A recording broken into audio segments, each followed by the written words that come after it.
Hai channel, welcome to my guys. Aku akan menceritakan kisah horor dari teman aku namanya Risma.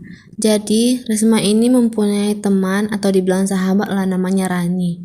Dan Rani ini suka sama temannya namanya Andi. Suatu hari Risma dan Andi janjian bertemu di sebuah kafe yang baru dibuka. Jadi aku ajak sahabat aku Rani dan Andi mengajak temannya namanya Yoga.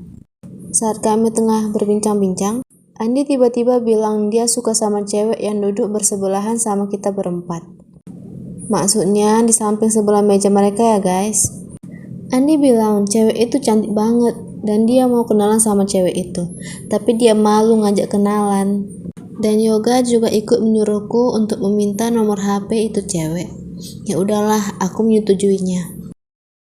Saat aku berjalan ke dekatnya, aku agak heran sama wajahnya. Seperti ada yang aneh gitu. Aku melihat perempuan itu seperti ada yang menyelimuti tubuhnya. Aku pikir cewek itu ada yang mengikuti, mungkin karena kafe ini baru dan pasti masih banyak makhluk yang berdatangan. Aku merasa aneh kepada dua temanku itu. Padahal yang aku lihat cewek ini biasa aja dan aku merasa gak nyaman di dekatnya. Pas aku udah dapat nomornya, aku langsung ngasih ke Yoga dan Andi. Sepanjang kami nongkrong di kafe itu, Andi dan Yoga masih aja terus-terusan melihat cewek itu. Rani pun membenarkan bahwa cewek itu memang sangat cantik dan dia ingin sekali seperti itu cewek. Tiba-tiba di saat kami lagi asik ngobrol, datanglah dari arah belakang ibu-ibu pengemis. Dia bilang, "Itu susu Neng. Yang Neng lihat ada yang aneh itu karena Neng bisa lihat dan itu salah satu pengaruh dari susu itu." Lalu ibu itu pergi berjalan cepat dan menghilang. Sesampainya di rumah, aku sempat memikirkan kata-kata dari ibu itu. Akhirnya, karena penasaran, aku mengajak abangku Ilham buat ketemu sama itu cewek. Abangku ini kebetulan dia bisa melihat yang tak kasat mata, jadi dia lebih mengerti daripada aku. Tapi aku nggak bilang kalau kita akan ketemu sama cewek yang aku pikir dia pakai susu. Aku juga menyuruh Andi ketemu itu cewek, karena dia lebih dekat dan kenal sama cewek itu. Nah, setelah itu, aku, abangku, dan Andi ketemu sama cewek itu di kafe kemarin. Aku melihat ekspresi abangku seperti jijik dan risih melihat cewek itu. Sedangkan Andi berbanding terbalik, dia malah terpesona melihatnya. Di tengah-tengah obrolan, gak tahu dari mana, tiba-tiba Rani datang dan ikut nimbrung. Gak tahu kenapa, abangku semakin risih dan ngajak pulang terus. Terpaksa, aku dan abangku akhirnya pulang. Sesampainya di rumah, abangku bertanya, kenapa aku punya teman begitu? Abangku mengatakan itu cewek memang memakai susu dan dia sengaja memasangnya, buat memikat orang lain. Di kamar, aku menelpon Rani memberitahu bahwa cewek itu memakai susu. Malamnya, Rani datang dan menginap di rumahku. Karena keasikan ngobrol, tak terasa waktu menunjukkan jam 1 malam. Pas kami mau tidur, gorden tiba-tiba bergerak kayak ada yang menarik. Padahal jendela kamar sudah tertutup, sedangkan kita tidur jauh dari jendela. Hingga aku melihat ada tangan yang menggelantung. Di situ aku teriak sampai-sampai abangku terbangun dan langsung masuk ke kamarku. Kata abangku, dia tidak melihat apa-apa, tapi dia mengatakan kamu tidak boleh menceritakan cewek itu lagi.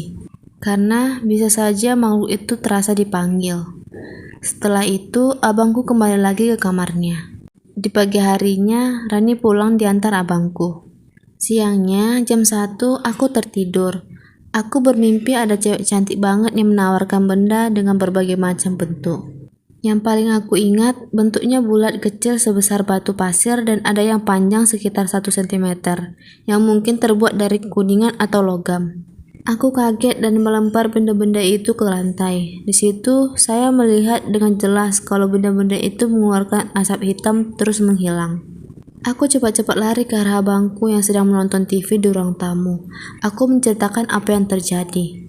Abangku coba menenangkanku. Berhubung orang tuaku beberapa hari ke depan tidak di rumah karena ada pekerjaan, dan abangku jarang di rumah. Akhirnya aku meminta Rani untuk menemaniku di rumah beberapa hari. Tanpa aku tahu, ternyata Rani sering berhubungan dengan cewek itu. Sampai suatu hari, dia memintaku mengantarnya ke rumah cewek itu.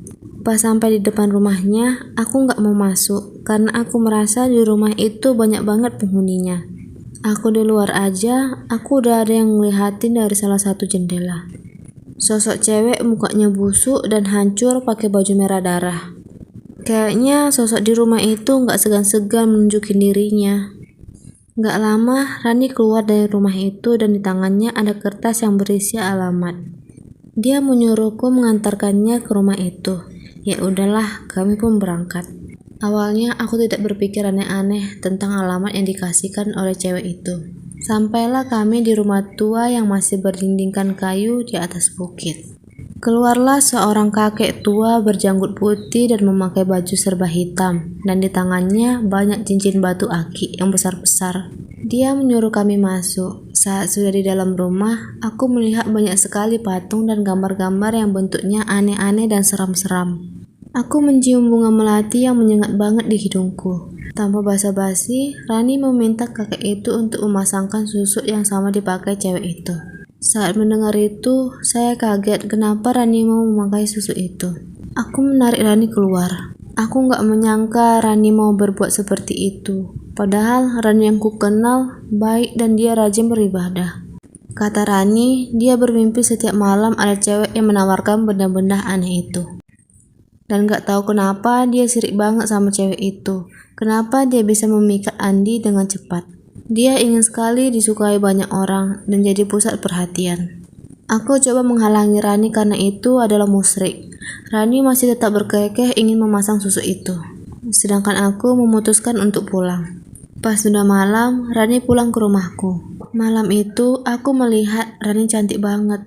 Auranya keluar, sampai-sampai aku kepikiran ingin memakai susu itu juga. Jam 1 malam aku kebangun karena di luar rumah itu kayak rame banget.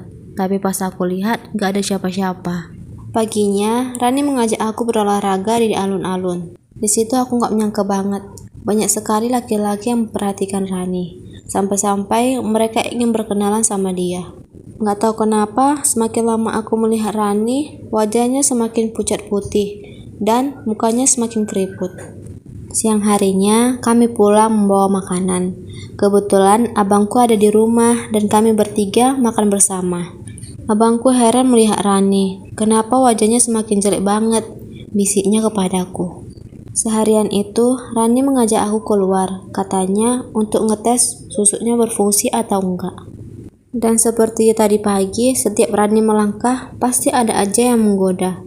Beberapa hari kemudian, Rani mendapat kabar, cewek yang memakai susuk itu meninggal bunuh diri. Usut punya usut, ternyata penyebab cewek itu bunuh diri karena dia melanggar salah satu pantangan memakai susuk. Nah, pas dia udah makan sate, setiap malam, dia didatangi sama cewek yang mukanya hitam dan jelek banget. Karena nggak kuat sama gangguan sosok itu, akhirnya cewek itu mengakhiri hidupnya dengan bunuh diri. Saat kita bertiga melayat ke rumah cewek itu, aku melihat ada cewek tinggi berambut panjang, pakai baju putih bermuka busuk. Sampai-sampai belatung yang ada di mukanya berjatuhan ke lantai. Saat selesai melayat, Andi mengajak Rani pergi entah kemana. Karena aku nggak diajak, akhirnya aku pulang sendirian. Sorenya, Rani pulang ke rumahku diantar Andi. Wajahnya terlihat berseri-seri bahagia. Ternyata Rani habis ditembak Andi. Dan sekarang mereka udah jadian. Malamnya, Rani mengajakku makan bakso. Pas lagi makan, aku kaget Rani tiba-tiba teriak. Rani melihat ada belatung di baksonya, tapi aku nggak melihat apa-apa. Setelah itu kami pulang. Pas udah sampai di rumah, kebetulan ada abangku. Dia tiba-tiba bertanya ke Rani, enak nggak pakai susu? Rani menjawab pertanyaan abangku seperti biasa dengan senyuman. Kok sekarang kurusan sih? Beda sama terakhir abang lihat. Enggak kok bang, perasaan abang aja kali. Badan Rani emang segini dari dulu, mana pernah bertambah. Sesudah itu, aku dan Rani masuk ke kamar. Sekitar jam 11 malam, aku merasa ada yang memegang kakiku. Karena memang aku udah terbiasa diganggu, aku lanjut tidur lagi. Sekitar jam 3-an, Rani membangunkan aku sambil menangis. Rani katanya merasa ketakutan karena saat dia tidur, dia merasa ada yang gerak-gerak di mukanya. Pas dia ambil, ternyata belatungnya besar banget. Di situ aku tertawa. Rani, mana ada belatung di rumahku? Aku dan Rani akhirnya pindah ke ruang tengah. Saat aku mau tertidur, aku dibangunin sama cewek yang tadi aku temui saat melayat. Cewek itu berdiri tepat di dekat kepala aku. Aku terbangun karena belatung yang jatuh ke mukaku. Tapi matanya terus ngeliatin Rani. Aku teriak sampai abangku keluar dari kamarnya. Abangku datang dan menghampiri kami. Dia terus membacakan doa, dan cewek belatung itu pergi menghilang. Abangku menyuruh kami tidur di kamarnya. Akhirnya kami bisa tidur lelap sampai pagi. Akhirnya ibu dan ayahku pulang, dan Rani juga pulang ke rumahnya. Di malam hari tiba-tiba Rani menelponku sambil ketakutan. Malam itu Rani hanya mengatakan itu dan langsung mematikan teleponnya. Karena aku khawatir, aku datang ke rumahnya di siang hari.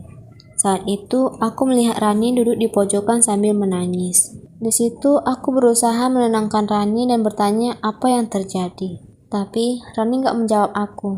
Akhirnya aku keluar kamar menghampiri ibu Rani. Aku bertanya dengan keadaan Rani. Ibu Rani juga gak mengetahui apa yang terjadi. Yang jelas, Rani hanya menangis sejak tadi malam. Aku melihat ibu Rani khawatir banget. Jadi aku memutuskan untuk ceritakan semua. Ibu Rani menangis dan tidak percaya dengan apa yang dilakukan anaknya. Lalu Ibu Rani memanggil Ustadz kenalannya. Tapi kata Pak Ustadz itu dia tidak bisa menolongnya. Pak Ustadz bilang, "Ibu, jika ibu mau susu yang ada di badan Rani hilang, hanya ada satu cara. Ibu harus membawa Rani ke rumah orang yang memakaikan Rani susu. Karena hanya orang itu yang mampu melepaskan susu itu." Akhirnya, aku, Ibu Rani, dan bapaknya pergi ke rumah dukun itu. Belum juga masuk, tiba-tiba Rani teriak sambil meminta pulang. Kata Rani, dia melihat wanita belatung itu lagi. Padahal aku nggak melihat apa-apa. Ibu dan ayah Rani memaksa Rani untuk masuk. Ibu Rani meminta agar susu yang dipasangkan ke anaknya agar dikeluarkan. Di situ dukun itu mengucapkan mantra aneh dan mengusapkan air ke wajah Rani. Aku melihat banyak darah yang keluar dari muka Rani. Prosesnya sangat lama. Sepertinya ada setengah hari. Setelah selesai, Rani pun pingsan. Kata dukun itu, ada efek samping yang akan terjadi setelah Rani melepas susu itu. Tapi Ibu Rani menerima aja, yang penting anaknya Rani terlepas dari hal-hal musyrik itu. Setelah itu, aku langsung pulang. Gak berapa lama, Ibu Rani mengabariku kalau Rani udah sadar. Karena aku khawatir, aku meminta izin ke ibuku untuk menginap di rumah Rani. Sesampai aku di rumahnya, aku melihat Rani bengong dan ketawa-ketawa sendiri. Aku menegur Rani. Rani menjawab, "Ada cewek tinggi muka belatung itu lagi, Mah." Lalu Rani menjerit. Di malam itu, aku gak bisa tidur pulas, karena Rani terus-terusan tertawa dan menjerit tiba-tiba. Dan paginya, aku pulang dijemput bapak. Lalu Ibu Rani membawa Rani ke dokter. Kata dokter, kondisi kejiwaan Rani terganggu. Jadinya sekarang Rani dirawat di rumah sakit jiwa. Sedangkan Andi pergi entah kemana, hilang bagai ditelan bumi. Oke guys, sampai di sini dulu ceritanya. See you next video. Bye bye.